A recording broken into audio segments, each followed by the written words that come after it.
3 days after her husband's body washed downstream, Mercy Whitfield still scrubbed blood from her apron, unaware someone on the riverbank already knew her secret. The church bell struck 9 when Mercy Whitfield heard the splash. She pressed her back against the cottonwood, clutching the blood-stained apron to her chest. Footsteps crunched through river stones. A shadow fell across the muddy bank where her husband's body had floated 3 days past. "Count the cost, Senora." The voice came low, unhurried. Her breath caught. She knew that voice, the Apache scout who rode with the cavalry, who brought word when settlers went missing.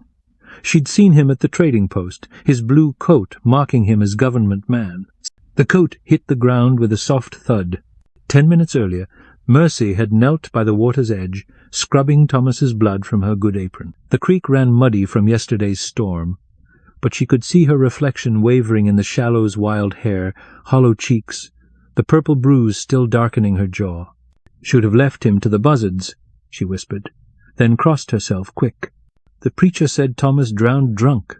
The sheriff nodded and closed his ledger. But Mercy knew the truth. Lived in her hands. The iron poker she'd swung.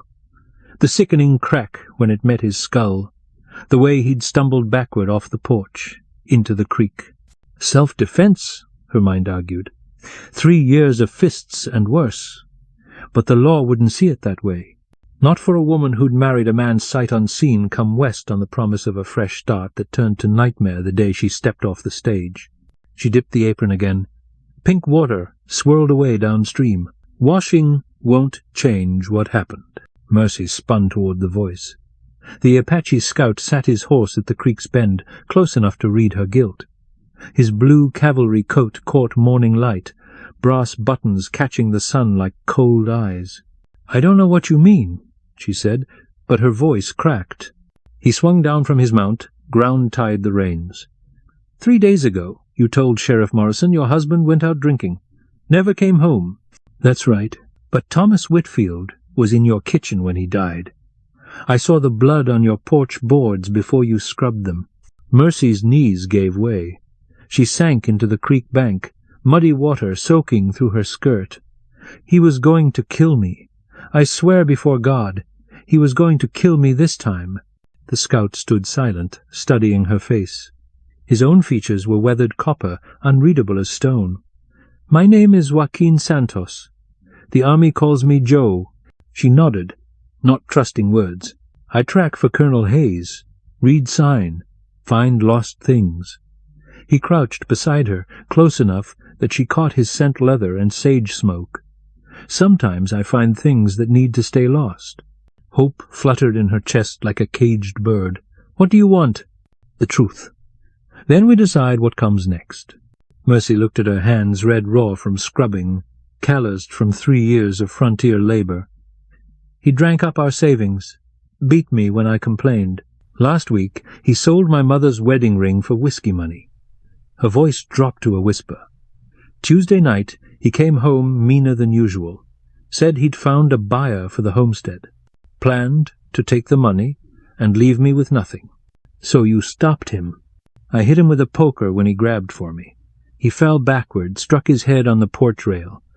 I thought I hoped he was just stunned, but when I checked, he wasn't breathing." Joaquin nodded slowly. "Then you dragged him to the creek." "I couldn't think straight. Just knew they'd hang me if they found him in my kitchen." Tears leaked down her cheeks. "I never meant to kill him." The scout stood, walked to where his coat lay crumpled on the bank. He shook it out, studied the blue wool like a man reading prophecy in cloth. "Colonel Hayes wants me to track a band of mescalero who jumped the reservation. Dangerous work. I could use a good cook, someone to tend camp." He folded the coat careful-like, tucked it under his arm. "Army pays $2 a day plus found." Mercy stared at him. "You're offering me work?" "I'm offering you a chance to disappear for a while. Let this business with your husband settle into memory." He caught her gaze, held it steady. "But first we clean up loose ends." "I don't understand." "Your husband's body will wash up downstream in a day or 2. Sheriff Morrison will rule it accidental drowning, like he planned. But someone needs to grieve proper, sell the homestead, leave town with dignity intact." "How?" Joaquin's mouth quirked in something that might have been a smile. Thomas Whitfield's widow decides she can't bear to stay where everything reminds her of loss. She sells to the banker for cash money, tells folks she's going to live with her sister in California. Very sad, very respectable. Mercy felt something hard and cold in her chest begin to thaw. And then Mercy Whitfield gets on the eastbound stage, very publicly. But a woman named Maria Santos meets my scouting party 20 miles south of town. My cousin from Tucson come to help with camp work while we hunt renegades. The plan settled over her like a warm blanket. Simple, clean, possible. Why would you do this for me? Joaquin was quiet so long she thought he wouldn't answer. When he spoke, his voice carried weight like stones sinking in deep water. My first wife died from her husband's fists. Pueblo man, mean drunk. I was young, fear made me polite between married folks. Watched her grow thin and quiet, bruises always fresh. He stared at the muddy creek. Found her in the river one morning. He claimed she fell, and I said nothing. Understanding passed between them, like heat over desert rock seen only when the air bends. I won't let another woman die while I do nothing. He turned back to her. But if we do this thing, you follow my rules. No questions, no looking back. Can you manage that? Mercy thought of 3 years spent walking careful, measuring words, hiding bruises under long sleeves. She thought of the relief that flooded through her when Thomas's eyes went empty, the terrible gratitude for silence in her own kitchen. I can manage. Joaquin nodded. Good. Now listen close. Here's what happens next. By noon the church bell had rung 12 times, and half the town knew Thomas Whitfield's body had washed up near Miller's Crossing. Sheriff Morrison pronounced it accidental death by drowning, noting the victim's well-known fondness for liquor. Mrs. Whitfield, overcome with grief, had taken to her bed. Mercy played the grieving widow with skill born of desperation. She received mourners with red-rimmed eyes and shaking hands, accepted casseroles and condolences with appropriate tears. When banker Cornelius Webb offered to buy the homestead for $800 a fair price, he assured her, though she knew it was worth twice that she accepted with trembling gratitude. I cannot bear to stay, she told the women's auxiliary. Everything here reminds me of my dear Thomas. They nodded with sympathy, understanding the plight of a woman alone on the frontier. Mrs. Abernathy from the general store pressed a jar of preserves into her hands. For your journey, dear. You're wise to return to family. 3 days after the funeral, Mercy Whitfield climbed aboard the eastbound stage with a single carpetbag and a one-way ticket to Denver. Half the town gathered to see her off, whispering prayers for the young widow's safe travels.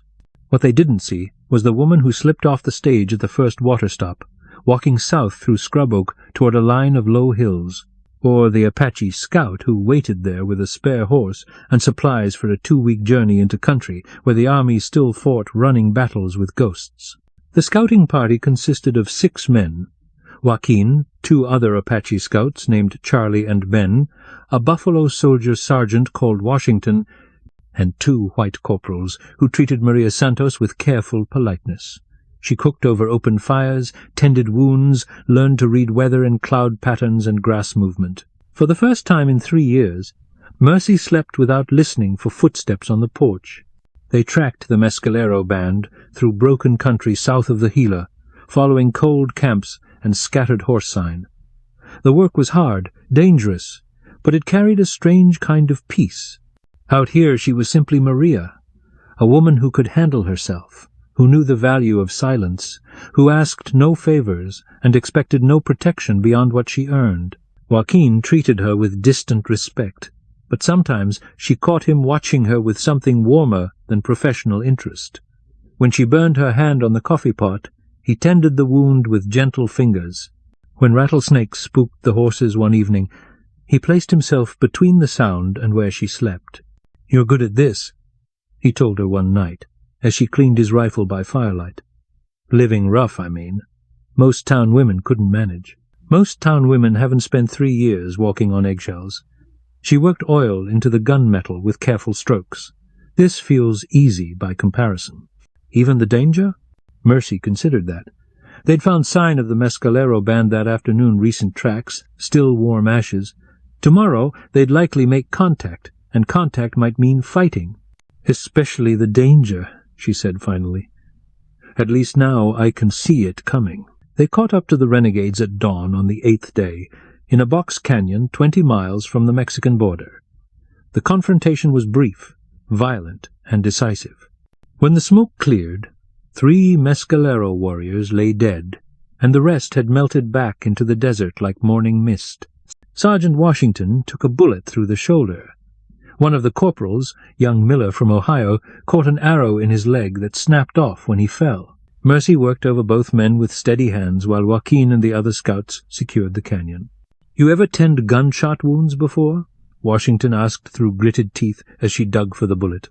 "No," Mercy admitted, probing carefully with her knife point. "But I've cleaned plenty of other messes. Hold still." The bullet came free with a wet pop. Washington sagged with relief as she packed the wound with clean cloth. "You got good hands for this work," he said. "Steady." Mercy tied off the bandage, moved to examine Miller's leg. The arrow had punched through muscle, missing bone but leaving a ragged wound that bled freely. "Can you get it out?" Miller's face was white with pain. "I can try." She looked up at Joaquin, who'd appeared at her elbow. "But we need to get him to a real doctor soon. Fort Craig's 30 miles north. We can make it in 2 days if we push hard." Mercy nodded, went back to work. As she cleaned Miller's wound, her hands moved with confidence she didn't know she possessed. 3 years of marriage to Thomas had taught her about broken skin, about hiding damage, about enduring pain. Now those hard lessons served a better purpose. They reached Fort Craig as the sun touched the western mountains. The post surgeon, a tired man named Holcomb, who smelled of carbolic and whiskey, examined Mercy's work with professional interest. "Clean wounds, proper field dressing," he told Colonel Hayes. "Your camp cook knows her business." Hayes studied Mercy with sharp blue eyes. "Santos tells me you're his cousin from Tucson. Planning to stay with the scouting parties?" Mercy felt the weight of decision pressing down like summer heat. She could return to civilian life, find work in town, build something like a normal existence. Or she could stay with this strange company of soldiers and scouts, living rough but free, in country that asked no questions about a woman's past. She met the colonel's gaze steadily. "If you'll have me, sir. I find I have a taste for the work." Hayes nodded. "Good. We need people who can handle themselves out there." He turned to Joaquin. "Santos, your scouting contract comes up for renewal next month. Still planning to re-enlist?" "Yes, sir. And you'll want to keep your cousin with you?" "If she's willing." Mercy felt something settle in her chest like a key turning in a well-oiled lock. "I'm willing." That evening she and Joaquin walked the fort's perimeter as the sun painted the mountains red. They'd spoken little during the journey back, but now silence felt comfortable rather than cautious. "You don't have to stay," he said finally. "I can arrange passage to California or back east. Give you money to start fresh, somewhere safe." "I don't want safe anymore." Mercy stopped walking, turned to face him. "Safe was Thomas's promise when I answered his letter. Safe was staying quiet when he hit me, hoping he'd drink himself to death before he killed me." Joaquin's expression was unreadable in the fading light. "This life isn't easy. Always moving, always watching for trouble. No real home, no settled future. No one asking questions about where I came from or who I used to be." That too. They walked on in comfortable quiet. The fort's evening routine played out around them. Soldiers grooming horses, cooks preparing supper, the steady rhythm of garrison life that felt somehow more peaceful than any parlor she'd ever known. "There's something you should know," Joaquin said as they reached the gate. "About my offer back at the creek." Mercy's heart stumbled. "What about it?" "It wasn't entirely selfless." He stopped, faced her fully. "I've been watching you for months, since before Thomas died. Saw the bruises you tried to hide, the way you flinched when men raised their voices. I wanted to help, but I didn't know how. So when you found me by the river, I'd been tracking Thomas for 2 days. He'd stolen horses from the Apache reservation, and Colonel Hayes wanted him brought in. When I found his body in the creek, I figured justice had been served one way or another." Mercy absorbed this revelation slowly. "You could have turned me in." I could have done many things." His voice grew quiet. "But when I saw you trying to wash blood from your apron, looking like a wild thing caught in a trap, I remembered my first wife, how she looked the morning I found her." "What was her name?" "Helena." The word carried weight like a prayer. "She was 18 when she died, gentle as spring water, never raised her voice to anyone." "I'm not gentle." Number Joaquin's mouth curved in something that might have been a smile. "You're strong. Strong enough to survive, strong enough to fight back. That's why I knew you'd be good at this life." Understanding passed between them like smoke on still air.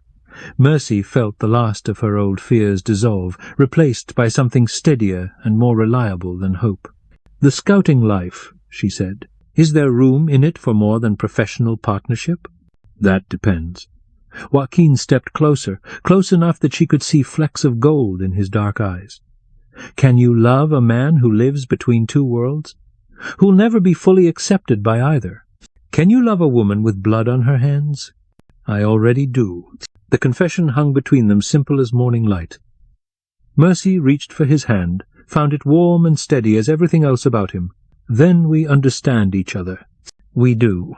They turned back toward the fort as the first stars appeared overhead.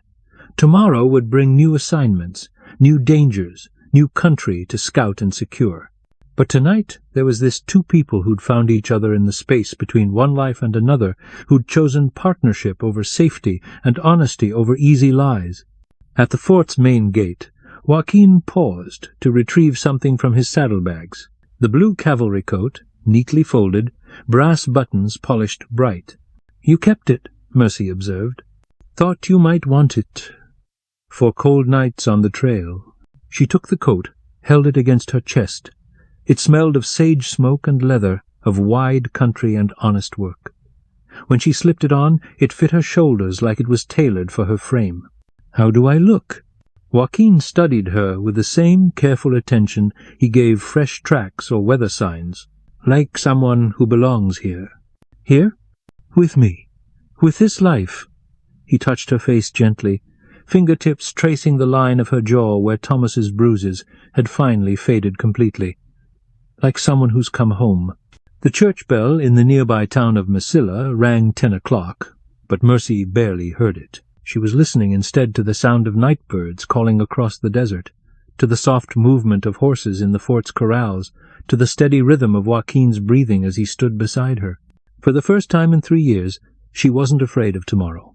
3 months later, when Maria Santos married Joaquin Santos in the fort's chapel with Colonel Hayes standing as witness, no one questioned her past or asked about family back east. She'd earned her place among the scouts through skill and courage, had proven herself in country that tested everyone equally. The preacher asked if she took this man as her husband, for better or worse, in sickness and health, till death parted them. "I do," she said, and meant every word. When Joaquin kissed his bride, she like first rain after a long dust season, honest as morning light breaking over unmarked territory. Later, as they danced to the postband's music under a canopy of desert stars, Mercy caught sight of her reflection in the chapel window. The frightened woman who'd knelt by the creek that morning seemed like someone from a half-remembered dream. In her place stood a scout's wife, a woman who could track game and tend wounds, who slept easy under open sky and feared no man's fist. "Any regrets?" Joaquin asked as they swayed to the music. Mercy considered the question seriously. She thought of Thomas Whitfield's grave in the churchyard, back in Silver Creek, marked with a stone that praised his devotion to his beloved wife. She thought of the homestead she'd sold for less than its worth, the life she'd abandoned without looking back. "Only one," she said finally. Joaquin's expression grew concerned. "What's that?" "I wish I'd been brave enough to leave him alive." She smiled up at her husband, this good man who'd offered her partnership instead of protection, respect instead of rescue. Would have saved us both a lot of trouble. Joaquin threw back his head and laughed. A sound like joy made audible. Other couples turned to look, smiling at the happiness that seemed to radiate from the newlyweds like heat from a campfire. "Next time," he said, spinning her under his arm, "we'll do it the easy way." "Next time," Mercy agreed, and stepped into the dance with the confidence of someone who'd found her footing at last. The music played on. and the desert wind carried their laughter out across country vast enough to hold any number of second chances, any number of fresh starts, any number of stories that began with endings and ended with hope. If something in this story touched you, linger with us. We'll handle the rest.